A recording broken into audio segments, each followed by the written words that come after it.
Good morning, praise the Lord. శుభోదయం, అనుదిన ఆహారం అనే ఈ ఆధ్యాత్మికమైన కార్యక్రమానికి సుస్వాగతం.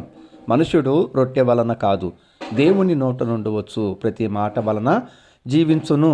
ఈరోజు దేవుని యొక్క వాక్య ఆత్మీయ ఆహారము కీర్తనల గ్రంథము 35 అధ్యాయము 27 వచనంలోని 3వ భాగము.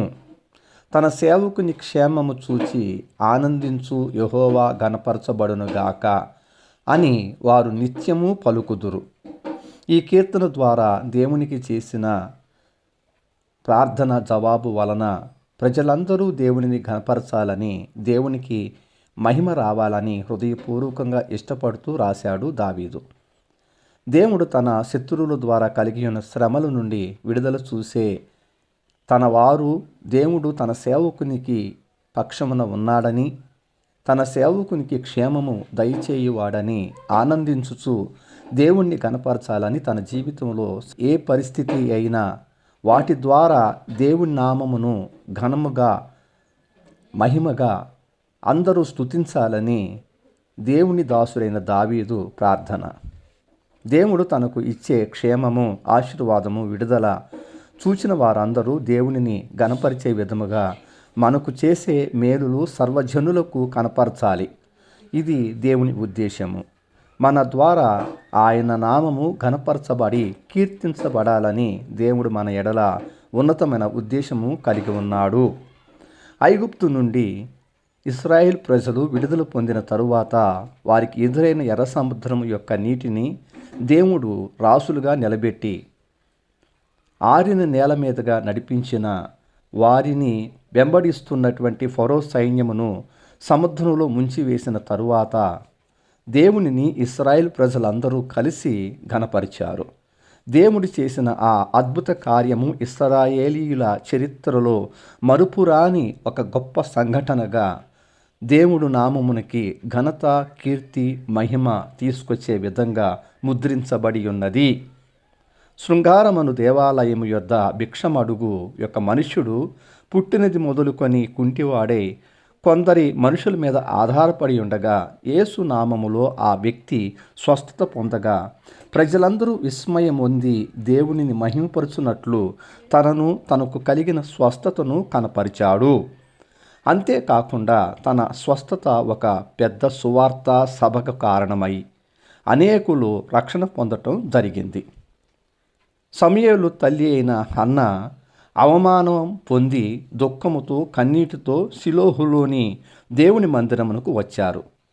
తన హృదయంలోని ఆత్మ భారాన్ని దైవజనుడైన ఏలీ తన ఆసనం నందు సింహాసనాసీనుడై కూర్చుండగా వచ్చి తన యొక్క ఆత్మను కుమ్మరించుకుంది. తన భారాన్ని అంతా వదిలి సంతోషముతో తన ఇంటికి వెళ్ళగా దేవుని యొక్క వాగ్దాన ఫలము తన కౌగిటిలోనికి రాగా ఆ ఫలమైన సమూయేలును అంటే మొక్కుబడి చేసుకునగా పుట్టిన పుత్రుణ్ణి తనను అవమానించిన పెనిన్నా ఎదుట దేవునికి మహిమకరముగా పెంచటము మొదలుపెట్టింది హన్న.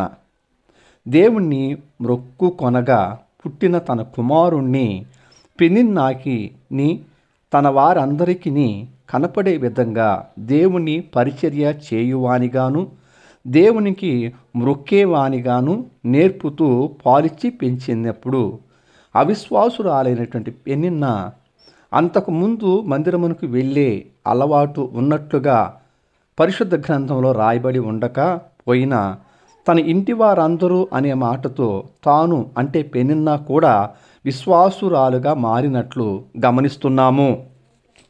ఈ విధముగా దేవుడు తనకు ఇచ్చిన క్షేమమును కనపరచగా పెనిన్నాను మరియు తన ఇంటి వారందరూ ఆనందించుచు దేవుని యొక్క నామమును ఘనపరచుచు నిత్యము ఆ విధంగా చేసిన ఒక మంచి కుటుంబముగా చరిత్రలో సాక్ష్యం పొందాను. దేవుడు మనకు చేసిన ప్రతి మేలు ఉపకారములు జనసమూహమునకు కనపరచుట మాత్రమే కాక మనకు ఇచ్చిన రక్షణ ద్వారా మనం పొందిన సమాధానము, శాంతి, సంతోషముతో నిండిన విడుదల కనపరచబడాలి. ఆ విధముగా కనపరచబడుట ప్రజలు చూసి మనం కలిగి ఉన్న దేవుడు గొప్ప దేవుడని ఆయన నామము కనపరచాలి. కనపరచబడాలి. షడ్రకు, మేషకు, అబేద్నెగో అను వారి యొక్క విశ్వాసము ద్వారా దేవునిని రాజైన నెబుకద్నెజరుకి చూపించగా, దేవుడు తన దాసులకు తోడయ్యుండుట చూచినటువంటి రాజు తన దేశం అంతటిలో ప్రతి జనము ఈ దేవుణ్ణే కలిగి ఉండాలి, పూజించాలి, ఇట్లు చేయని వారి యొక్క ఇల్లు పెంటకుప్పగా చేయబడునని ప్రకటింప చేసేనే.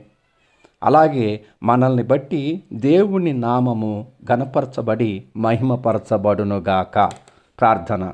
ప్రేమాస్వరూపమైనటువంటి మహాకనికరం కలిగిన మా పరలోకపు తండ్రి, నీకు స్తోత్రములు. మమ్మల్ని ఎంతో ప్రేమించి మాకు అనుగ్రహించిన ఈ దినమును బట్టి కృతజ్ఞతాస్తుతులు మా ప్రభు. అయ్యా, ఈ దినమంతా మీ అధికారానికి అప్పగిస్తున్నాం. మీ కాపుదల మాకు అనుగ్రహించండి. మీ క్షేమ స్థితిని మాకు దయచేయండి. అనారోగ్యంగా ఉన్నటువంటి నీ బిడ్డలను ముట్టి స్వస్థపరచండి. సమస్త మహిమ మీ నామమునికి కలుగునట్టుగా పరిశుద్ధంగా జీవించినట్లు మీరు మాకు తోడై ఉండి నడిపించమని యేసుక్రీస్తు నామములో పొందుకొని ఉన్నాం పరమ తండ్రి. ఆమెన్. తండ్రి, కుమార్, పరిశుద్ధాత్మ త్రియేక దేవుని అన్యోన్య సహవాసము సదాకాలం మనకు తోడై ఉండి నడిపించునుగాక. ఆమెన్. Thank you. ప్రభుపాద సేవలో పాస్టర్ ఉమా జాషువా.